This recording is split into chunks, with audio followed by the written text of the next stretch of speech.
Well, good afternoon, everybody. Welcome to our briefing session here at the Civic Facility in Bundaberg.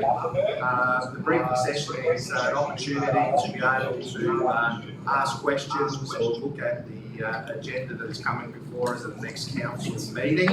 As this is our first to go live stream, I just want to thank all the staff that have been able to put this in place. I thank everybody for their distancing and sending a clear message to the community that by working together, following the guidelines and directions, we can certainly achieve a great outcome for the community. So I just hope by saying thank you and then hand over to our CEO who will chair the briefing meeting. Thank you, Mr. Mayor, and welcome everybody. Councillor Haberman's going to be about 10 minutes late. He just had to do something in the lunch break. The first item we have today is a notice of motion from Councillor Bartels to do with mineral development licence application. Councillor Bartels, do you want to give us any background for that? Or? Yes, Mr. Chair.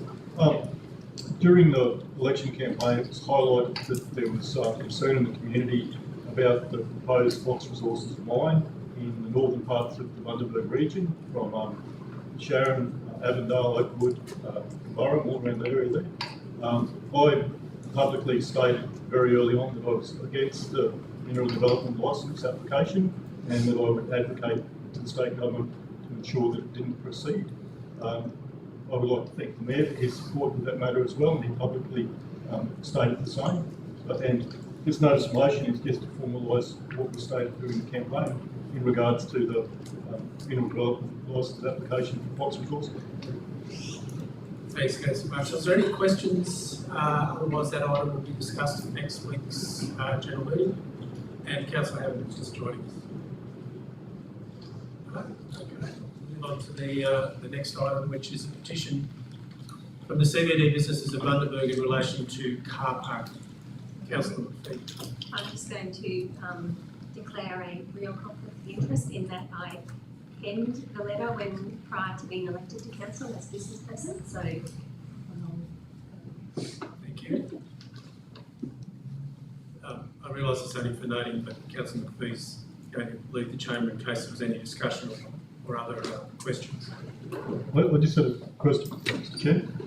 A few of the CBD business house operators have contacted me and said that the current restrictions that we have on enforcing the parking restrictions aren't working, and they're having issues with other business staff parking in the car parks in front of their businesses all day. Instead of the petition just being noted, I'd also like to ensure that if it is passed by council, it's actually actioned, and we put the process back in place to implement the parking restrictions in the CBD. Thanks, Councillor Bartels. That will require a resolution of the council because it's effectively undoing the previous decision. Just by way of information, after it was brought to my attention last week, some council staff were also, it was indicated that some council staff were also using those car parks. We've subsequently by email reminded all staff to use the off-street car parks that we have available. I would think I'd suggest that you might want to add to your motion and also write to the Chamber of Commerce, letting them know that perhaps their members are disadvantaged in your own businesses by virtue of staff taking up customer car parks. But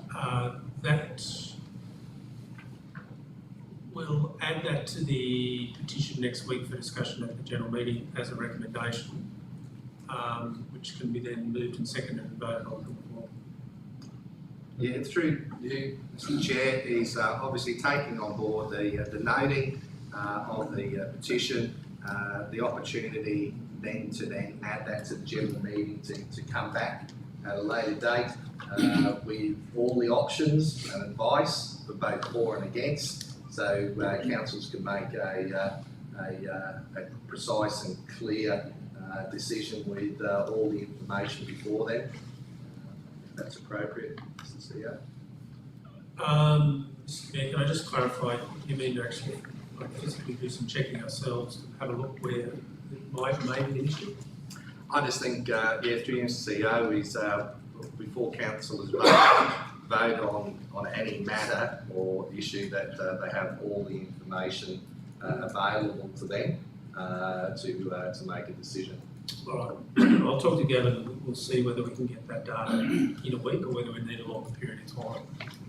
Because what I am obviously cognizant of is that these were a suite of arrangements for COVID-19, and we will be certainly dictated on by what the state response is in relation to obviously not just distancing, but also essential requirements of people going about particular businesses as well. So we certainly, hope that the normality returns as soon as possible, but it's going to be a timing matter as well that we have to take into account following state regulations. Yeah, look, I'll check with Gavin. I don't believe that decision made by the council was anyway going to be dictated to by the state in terms of not controlling regulated pay. That's correct. Councillor, Quickly on that, when this comes next week, it'll only be to receive a note. well, I think what the Mayor is indicating is that Councillor Bartel. Councillor Bartels would like to move an additional motion that would be reinstated. What the Mayor's then asked for is that we get all the information so that Council can make an informed decision at its general meeting.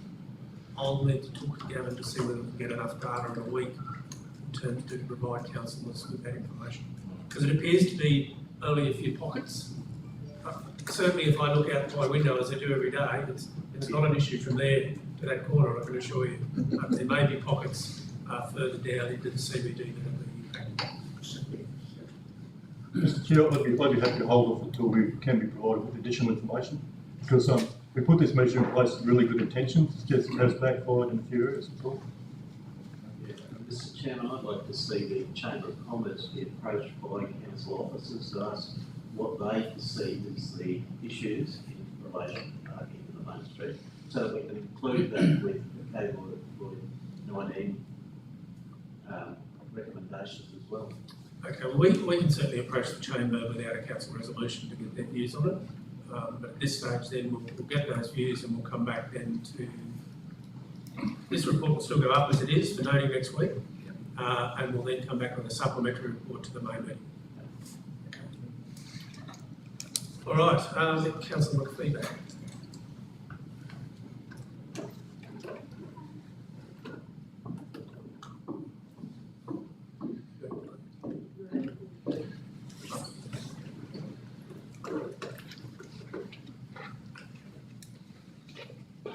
Okay, the next report's the financial summary up to the 2nd of April 2020, and I'll ask our CFO Anthony to present that report. Good afternoon, Council. Just the presentation of the financial summary to the 2nd of April. Just a note that this is to the 2nd of April and we are monitoring the impact of the COVID-19 on the financial impact of COVID-19 as we speak, and that will continue to happen. Just going through the financial statement there, the financial summary itself, progress through the year or percentage of through the year is 76%. And this report is just a summary or a high-level overview of what our operating and capital activities present at this point in time against the budget. Points worth the note is the revenue from rates and utility charges is at 100%. So we've already levied both levies for the year, and so that we show the revenue when we issue the notices, not when the funds received, because it's accrual. So that's 100%. You can see on there that under council that the operating surplus is a slight surplus of about $547,000. And as you go across the report, that's listing the council general operations as well as the 3 significant business activities of wastewater and water. On that same operational line, you can see that under the general fund that it actually has a deficit of and sorry about the size of the writing, I'm even struggling to read it now, so of about $23 million, and some of the other funds make a operating surplus.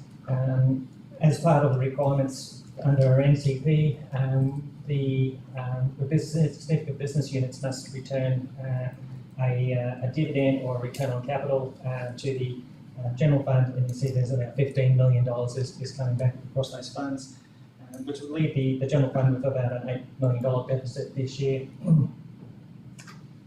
Under the on the cash down at the bottom is at the time of doing this report and the time of doing our last budget was adopted in January, we were expecting $111 million in the bank at the end of the year.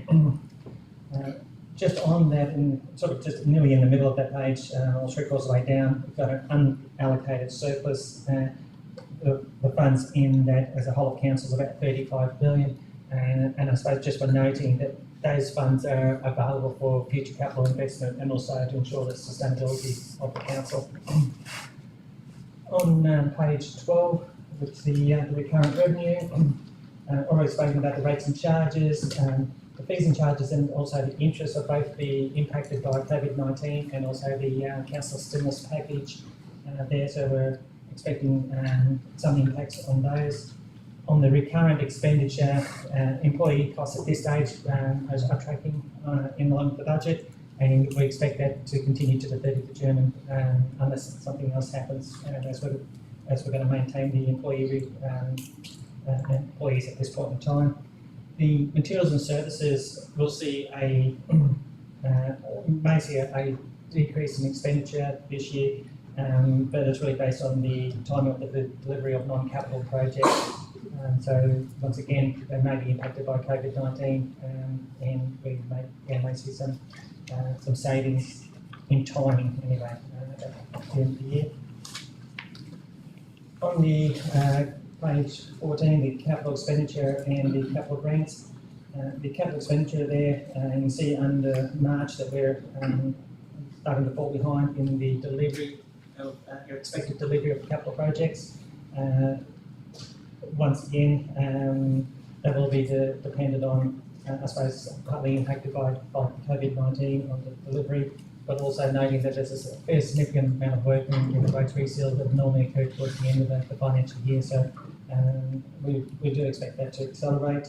And it's been noted there some of the significant projects that we're currently working on is the Gregory River treatment plant, the Gingin Community Hub, which is really starting to take shape out there, and Bus Street upgrade.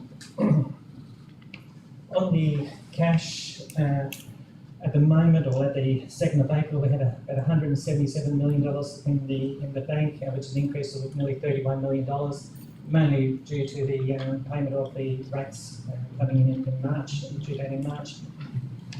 Just on that graph there to explain that to, especially the new councillors, the shaded area down the bottom is what we call our minimum cash requirements, and as previously discussed, the minimum cash requirement at 30th of June is around about $43 million. And it sort of reflects what we believe to maintain that $43 million. The graph sort of shows you where we need to be at any point in time. So right now, to maintain our $43 million balance at the 30th of June, we would require around about $84 million in the bank. The lines at the top are showing what the budget is predicting and our actuals, and you can see that there's a sudden increase in the amount of cash that we're holding at this point in time, and once again that's due because at this point in time we'd expected to be further advanced in our capital program, so the additional funds are in the bank account. The short story is at this point in time we don't have any liquidity issues. You can see that we've got a fair buffer between our minimum cash requirements and the cash that we have in the bank. With the rate status, the amount outstanding in March was $9.2 million, which is pretty much in line with what we paid in previous years. However, with the ceasing to charge interest and also the ceasing of the debt recovery or actively recovering debt between now and the 30th of June, we expect that that debt to not decrease as much as it would have done in previous years. So we're expecting a higher rate of outstanding debts at the 30th of June. The other debtors, most of the information is there for your for your information. Just at the last point there, under our accounts receivable procedure, we are required to report to council any write-offs that have been undertaken, I suppose, in the quarter. This will be an addition to the report every quarter that will be just highlighting if there's any write-off. During the quarter, we did have a write-off of $5,772.36 to a debtor that had waste fees owing to council. It relates right back to 2018, and the debtor went into liquidation, so there's no recovery of the debt. The council basically followed a procedure where we moved them onto a cash account once the account's outstanding for a period of time, and then we followed that with the normal process of trying to recover the debt. So as far as I can see, all processes were followed correctly, but the company went into liquidation. And then for your information is the loan balances as they currently stands. Any questions? Thanks, Anthony. Questions or comments? Comprehensive, thank you. The next item is a review of some of our council policies. We'll be methodically working through a review of all of our policies in the next few months, but these are a couple that we need to get through fairly quickly with the new council. Christine, welcome. Thank you. Good afternoon. So the first report that we're putting forward is regarding the council policy review. At this stage, we're presenting to council for endorsement the councillor code of conduct policy and the standing orders for council meeting policies. At this stage, there's been no changes made to the policies. They're there for endorsement. And I'd just like councillors to note that in the future, there is a bill presented before Parliament at the moment in regard to further amendments to the Local Government Act in regard to the Register of Interest and new and clarified conflict of interest requirements. So these policies will be further amended in accordance with the legislation. So there will be a suite of documents and policies that will be presented before council for adoption in the future. But at this stage, we're presenting to you the code of conduct and the standing orders for adoption at this meeting. Anyone's got any questions in regard to those policies? Very good, thank you very much.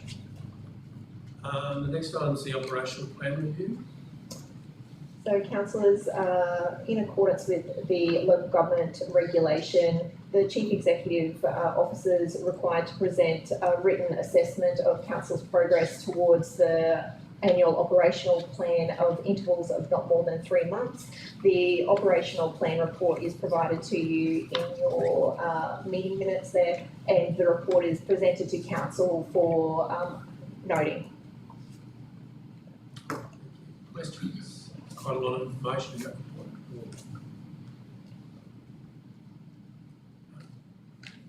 Thank you. And are you doing the pay-as-you-go recommend a resolution as well?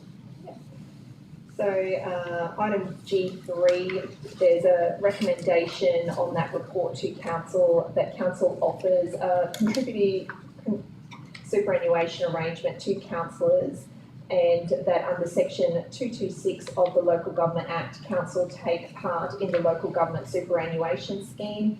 And part 2 of the recommendation is making a determination under section 446-5 of Schedule 1 of the Tax Administration Act regarding councillors being treated as pay-as-you-go taxpayers. Thanks, Christine. Any discussion, questions, clarification? We're all pretty clear what that's about. So that'll be resolved next week. Thank you. Thank you.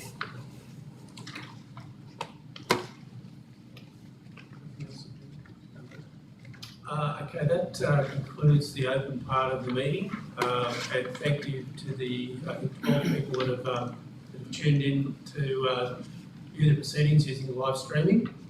And we'll now close the meeting and to discuss five confidential items. Thank you.